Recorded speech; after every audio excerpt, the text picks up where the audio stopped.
ఆదిత్యోర్కో రవిర్భానుర్భాస్కరశ్చ దివాకరః మార్తాండః Savitha హేళి తీక్ష్ణాంశం hero రవిః. 2026 సంవత్సరం June నెల 2వ తారీఖు రోజున గురువు మిథునం నుండి కర్కాటకాన్ని మారుతాడు. గురువు అనగా సకల విద్యలకి కారకుడు గురువు. గురువు ఎప్పుడు కూడా ఎవరిని దండించే స్వభావం కాదు. అనవసరంగా ఎవరిని బాధ పెట్టడం, ఎవరిని ఇబ్బంది పెట్టడం అటువంటి పనులు గురువు చేయడు. గురువు ఎప్పుడు కూడా ఎంత మూర్ఖుడైనా కూడా వాడు బాగా చదువుకొని తనంతటిగా వాడు కావాలని కోరుకుంటాడు. కానీ వాడేం పాడైపోవాలని, వాడేదో పనికి రాకుండా చేయాలని అటువంటి దృష్టి గురువుది కాదు. ఆ స్వభావమే కాదు. కొంతమందికి కొన్ని స్వభావాలు ఉంటాయి.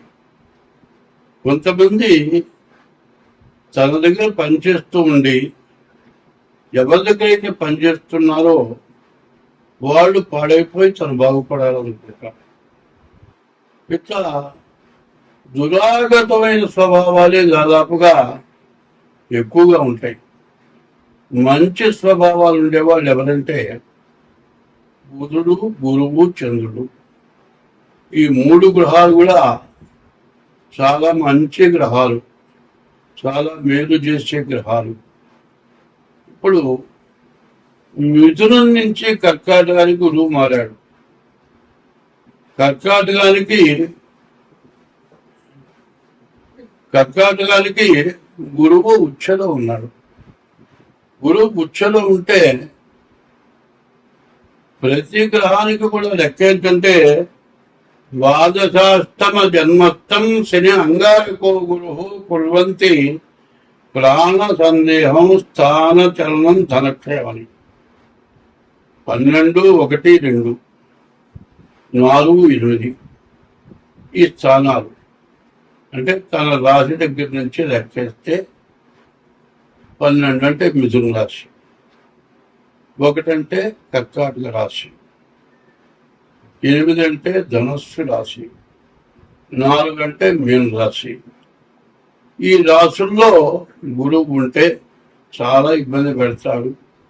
అంటే గురువుని కాదు చెప్పింది. శని, కుజుడు, గురువు ఈ 3 గ్రహాలు కూడా ఆ రాశుల్లో ఉంటే శని ఉన్న రాశి దగ్గర నుంచి మరి 12వ రాశి, 1వ రాశి, 2వ రాశి, 4వ రాశి, 8వ రాశి ఈ రాశుల్లో కుజుడు కానీ, గురువు కానీ, శని కానీ ఉంటే చాలా నష్టపెడతాడు, చాలా బాధ పెడతాడు అంటారు. అయితే ఈ గురువు అంత మరీ ఘోరమైనటువంటి బాధలు పెట్టాడు. కానీ అటువంటి బాధలు వస్తాయి కొంతమందికి. ఎందుకు వస్తాయంటే ఎవరు చేసిన పాపం వాడు అనుభవించక తప్పదు. ఇప్పుడు ఎవరికైనా ద్రోహం చేయొచ్చు, కానీ గురువుకు ద్రోహం చేయకూడదు. గురుద్రోహాన్ని మించింది కొట్టలేదు. తల్లికి కానీ గురువుకి కానీ ద్రోహం చేస్తే వాళ్ళెవరు కూడా మంచి వ్యక్తి అని అంటానికి ఎక్కడ ఏ రకంగా కూడా అవకాశం లేదు. అటువంటి తల్లికో గురువుకో ద్రోహం చేస్తే మాత్రం తప్పనిసరిగా గురువు కర్కాటక రాశిలో ఉచ్చలో ఉన్నా కూడా అనుభవించాల్సిందే. కానీ దాదాపు అంత దురాగతమైన వాళ్ళు చాలా తక్కువ. దీన్ని బట్టి గుర్తుపెట్టుకోవాలి అందరూ కూడా. ఏమిటా అంటే గురువు కర్కాటక రాశిలో ఉండి, సొంత రాశి కర్కాటక రాశి ఉండి వాళ్ళకి ఏదైనా కష్టాలు వస్తే నేను చేసుకున్న పాపం వల్లనే వచ్చిందని గ్రహించాలి. అందువల్ల ఏం చేయాలి?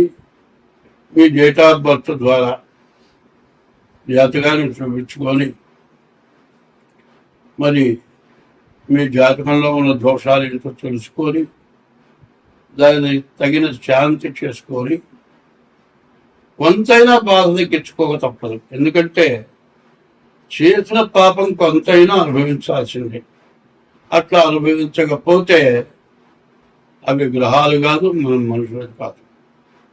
గ్రహము, ఆ గ్రహాన్ని మనం పూజిస్తే అనుగ్రహము మన ఎందు అనుగ్రహం కలిగి ఉంటాయి ఆ గ్రహాలు.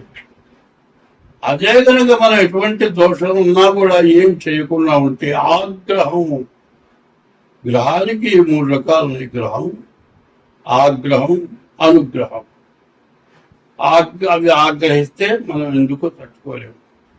ఇవన్నీ కూడా 8 గ్రహాలు కూడా అష్టదిక్కులు చెప్పాలంటే 8 దిక్కుల్లో ఉన్నాయి. మధ్యలో సూర్యుడు ఉన్నాడు, నవగ్రహ మండపంలో కనబడుతుంది.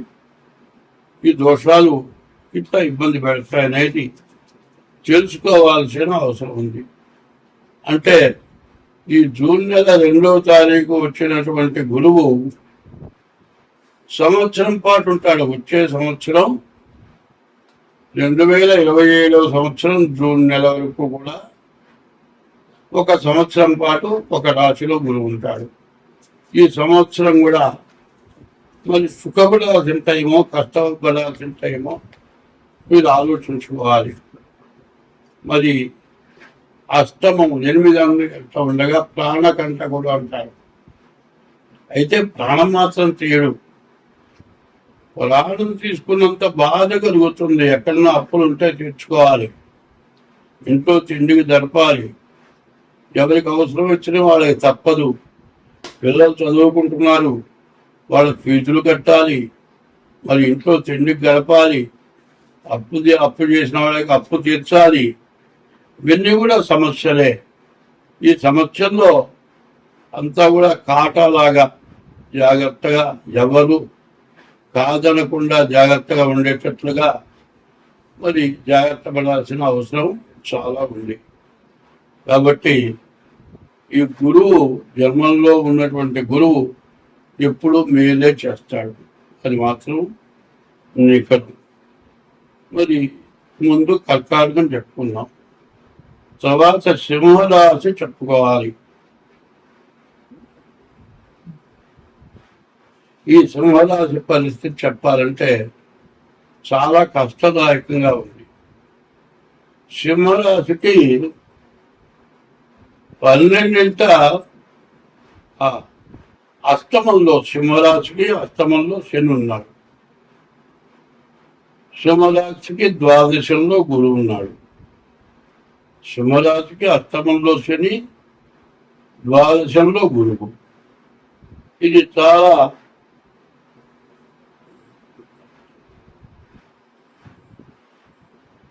సింహరాశికి అష్టమంలో గురువు. మరి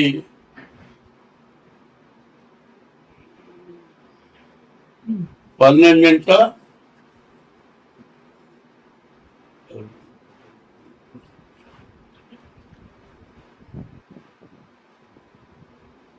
సింహరాశికి అష్టమంలో శని, సింహరాశికి ద్వాదశంలో గురువు ఉన్నాడు. ఈ ద్వాదశాంచే వ్యయోరిప్పహ, ద్వాదశంలో ఉన్న గురువు ఖర్చు విపరీతంగా పెంచుతాడు. రూపాయి పెట్టాల్సిన చోట 100 పెట్టాలి. అనవసరమైన దండగమారి ఖర్చులు పెట్టేస్తాడు. అష్టమంలో ఉన్నాడు గురువు, ప్రాణకంటకుడు. ఈ కర్కాటక రాశికి ద్వాదశంలో గురువు, అష్టమంలో శని. చాలా కష్టదాయకంగా ఉంటుంది, చెప్పడానికి వీలు కానిటువంటి బాధలు ఎక్కువగా సింహరాశికి కనపడుతున్నాయి. ఈ సింహరాశి వాళ్ళు కూడా ఇది గోచారం కరెక్ట్గా ఉన్నారు కాదు తెలుసుకోవాల్సిన అవసరం కూడా ఉంది. ఎట్లా మరి గోచారం అనేది వీరు పుట్టిన తారీఖు, నెల, సంవత్సరం, టైమును బట్టి 2026 సంవత్సరం జూన్ నెల మరి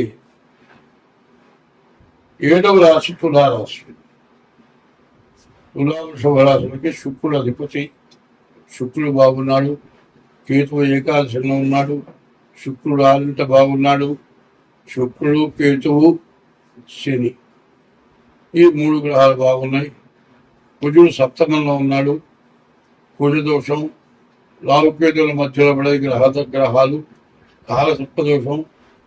ప్రతి వాడికి కూడా ఇప్పుడు వివాహం దగ్గరే సమస్య. వివాహం ఎంత చదివినా వివాహం దగ్గర సమస్య వస్తుంది.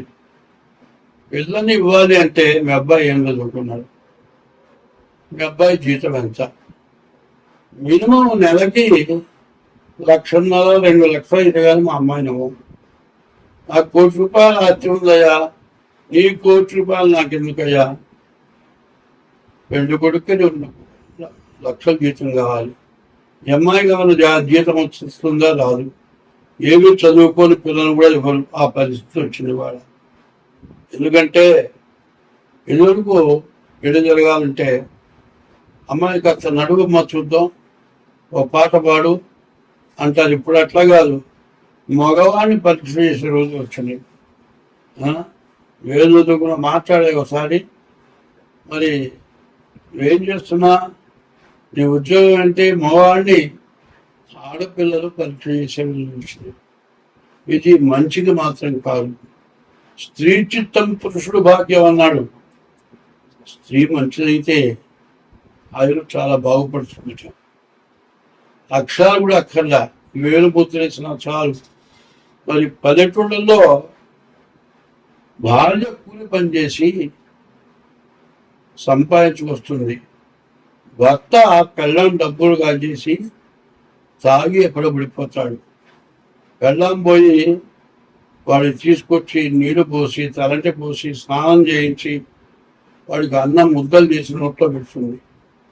ఆ మొగుడే కావాలనుకుంటుంది. ఆమె మహాపతివతి అంటాను నేను. అటువంటి రోజులు ఇవి కావు. ఏమాత్రం కాస్త తేడా వచ్చినా సరే, మరి నాకు ఇది కావాలంటే కొనిపెట్టకపోతే ఇంటికి పోతా. ఈ పరిస్థితులు వచ్చినాయి. ఇది ఆడవాళ్ళని విమర్శించడం కాదమ్మా, వాళ్ళ అనాది మతం ఉంది.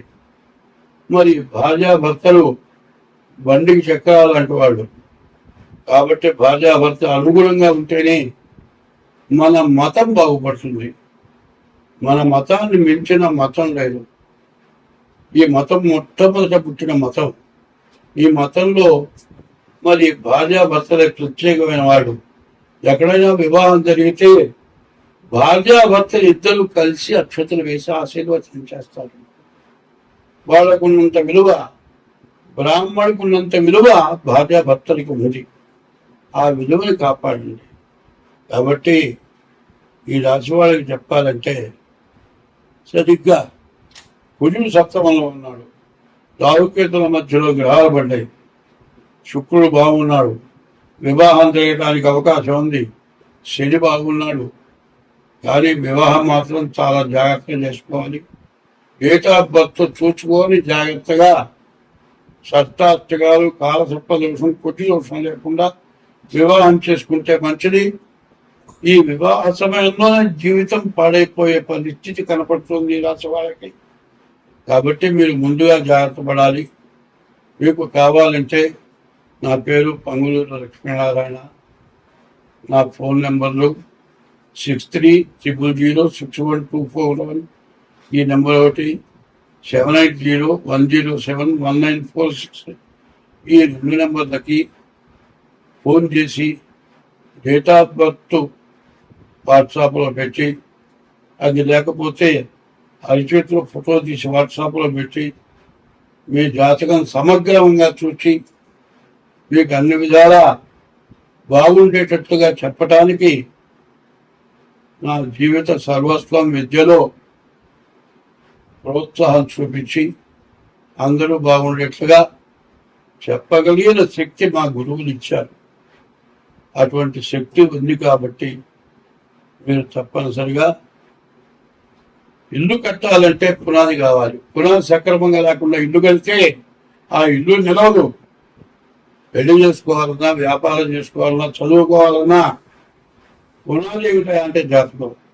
అటువంటి జాతకాన్ని చూపించుకొని జాగ్రత్త పడండి, అన్ని విధాలు బాగుంటుంది. స్వస్తి.